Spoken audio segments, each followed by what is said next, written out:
Japanese Prime Minister Fumio Kishida has announced a stimulus package worth more than $100 billion. Now, the package includes tax cuts, cash handouts, as well as wage hikes. Mr. Kishida is looking to cushion the blow of high inflation on households and prevent his record-low approval ratings from falling any further. The Japanese leader says that his top priority is to get out of deflation and put the economy on a growing path. このように来年夏の段階で賃上げと所得減税を合わせることで国民所得の伸びが物価上昇を上回るそういった状態を確実に作りたいと思っています。そうすればデフレ脱却が見えてきます。For more, CNA's Michio Ishida joins us. She's live for us in Tokyo. Mitch, how has Mr. Kishida fared in explaining his economic package on the back of his falling approval ratings? Well, Mr. Kishida repeated during his one-hour news conference his vision for the Japanese economy. Now, he's been under criticism for proposing an income tax break of 40,000 yen, which is a little under $300. Now, this sentiment has been reflected in his poor public approval rating. Also, why was he implementing this tax break only in June next year? He explained he's basically committed to take Japan out of its 30-year-long deflationary trend and place the economy on a growth path. Aside from the income tax break, a person will receive 70,000 yen in cash handouts, a little under $500. And by the timing of the summer bonus, people will receive in June. He hopes that the public will spend, companies will invest to create a healthy economic cycle. Now, consumer spending in Japan makes up 60% of Japan's GDP. Also investment is very critical for Japan's economy. He hopes that these will be spurred, but the worry is Japan's economy is expected to fall from third largest in the world to fourth, according to the International Monetary Fund.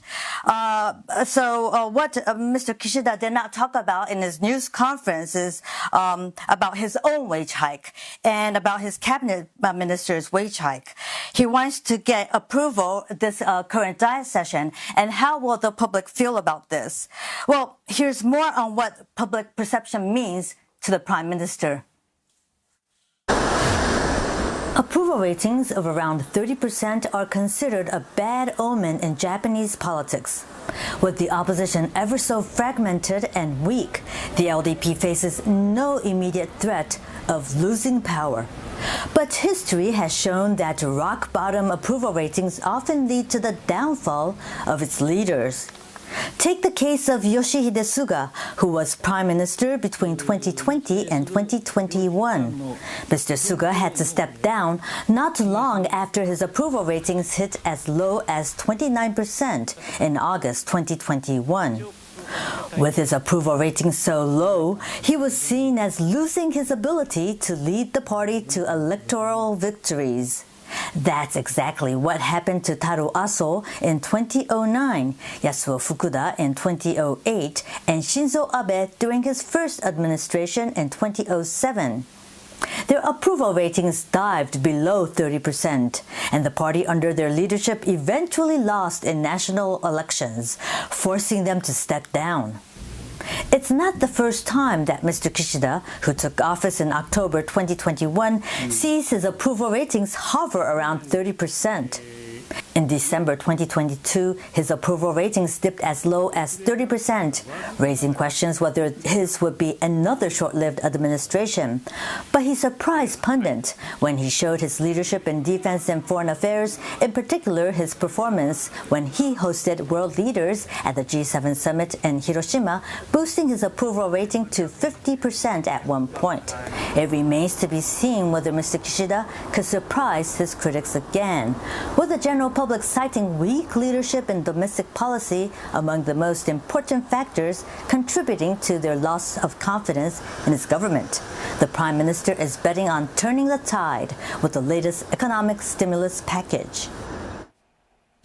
Mitch, tensions have been rising in the region, and Japan is set to spend big to enhance its defense capabilities. How does Mr. Kishida intend to secure the budget for that?